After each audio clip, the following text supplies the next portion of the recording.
acceptance by silence or exercise of dominion. Where an offeree fails to reply to an offer, his silence or inaction operate as an acceptance in the following cases only. A. Where an offeree takes the benefit of offered services with reasonable opportunity to reject them and reason to know that they were offered with the expectation of compensation. B. Where the offerer has stated or given the offeree reason to understand that assent may be manifested by silence or inaction, and the offeree, in remaining silent and inactive, intends to accept the offer.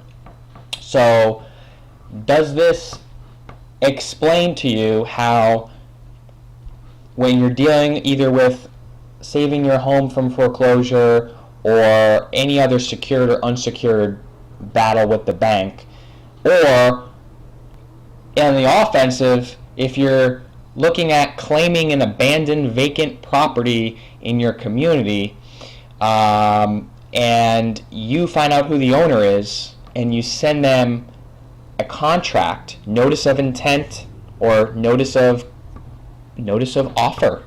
Hey, I'm going to go and I'm going to mow the lawn and I'm going to build a fence around the swimming pool, and I'm going to and if I don't hear from you in 30 days, you agree to let me go on your property, fix it up, and then you're going to pay me for it. And if you don't pay me for it, I'm going to foreclose on the property. So do you see how using the contract law, and I'm going to scroll up to show you where, boom, boom, boom, boom, boom. This is from Restatements of Contracts, 2nd. Okay, contracts defined. A contract is a promise or a set of promises for the breach of which the law gives a remedy or the performance of which the law in some way recognizes a duty. How a promise is made, blah, blah, blah. Mode of assent, offer and acceptance. A manifestation of mutual assent to an exchange ordinarily takes the form of an offer or proposal by one party followed by acceptance by the other parties. Now you go down here and we explain how their silence and their accepting of the mail, whatever the offer you put in the mail, is them accepting the offer. So again, you can use this is not intended as legal advice, but this is just hypothetical situations. You can use this to have more power in fighting these banks that everybody is getting foreclosed on and left and right, and nobody is using.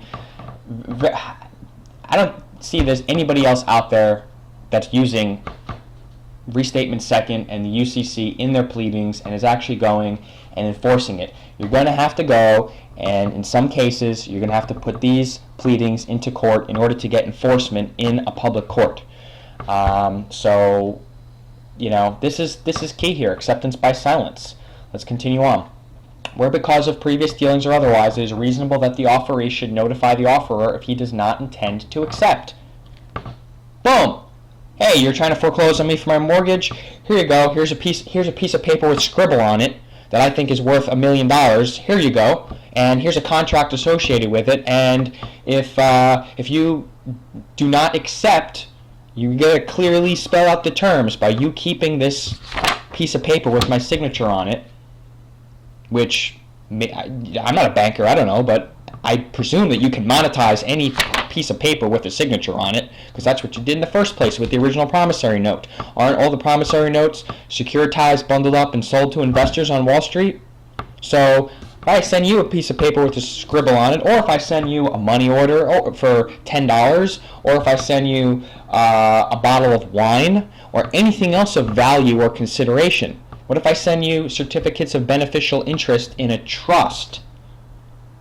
What if I send you a Valentine's Day, card with a bunch of box of chocolates in it, and then I attach a contract to it and send it to you? Silly as that example sounds, sending a Valentine's Day gift to, the CFO of Bank of America, but you got to attach a solid clad contract where there's no room for ambiguity, and every term and condition, terms of performance, terms of acceptance, terms of breach, venue and jurisdiction, all those terms need to be in your contract. And you can literally, like I said, send a box of chocolates. You could be Forrest Gump, and you could send a box of chocolates to the bank with a contract attached to it. Now you're going to have to send it to the CEO or the CFO because they have the power to bind the entire entity to that contract. You can't just send it to the payment department. Okay, but these are the codes that if they're, and they are going to still try collection, they're going to still try to foreclose if it's a vehicle, they're going to still try to repossess, they can still damage your credit report if it's a credit card, whatever it is, they still might sue you. So what you have to do, if you want to use this as a defense, is you got to get all your contract law codes and all your UCC codes that we're going over here about contract. What's a contract? What's acceptance? What's the effective performance as discharge and non-performance as breach? Number one, full performance of a duty under a contract discharges the duty. When performance of a duty under a contract is due, any non-performance is a breach. So now your claim is breach of contract. And what you ultimately want to do is, before these banks sue you, you want to sue them for breach of contract and put in a motion to compel to release the lien and cease and desist collection activity. Boom!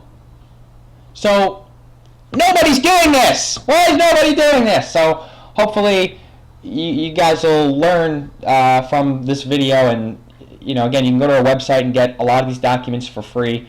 And we have weekly webinars and conference calls. Make sure to fill out our announcement list on the side of our website so we can stay in touch and send you and let you know when the conference calls happen, because we do not post it publicly. It's a private conference call. So make sure to do that, and sign up for the private member. When you click on different sections of the site, you can't get in unless you're a member. Click here, subscribe for free, and also, I want you to read this post on why A4V doesn't work and why everybody's having a difficult time and everybody's complaining on YouTube and complaining all over the place and not getting any remedy. And again, this is not legal advice. This is for entertainment and education, and hopefully you can take from it and go forth and learn more about the law before you start doing anything, because that's where people get themselves in trouble. Unless you have nothing left to lose and you have to have some defense and you have to jump in and you have to do something, then in those cases I guess I can see why people jump into it. But again, we don't give legal advice, but you can get a lot of these documents for free. You can purchase the other ones from us as well if you want the whole kit and caboodle. Alrighty, thanks for watching, and comment below and let me know. And then I want to show the site and let you guys know where you can get more information and get into our loop and into our community. So that's why I keep throwing that up at the end of the video to let you guys know where exactly to go if you want to get more information. But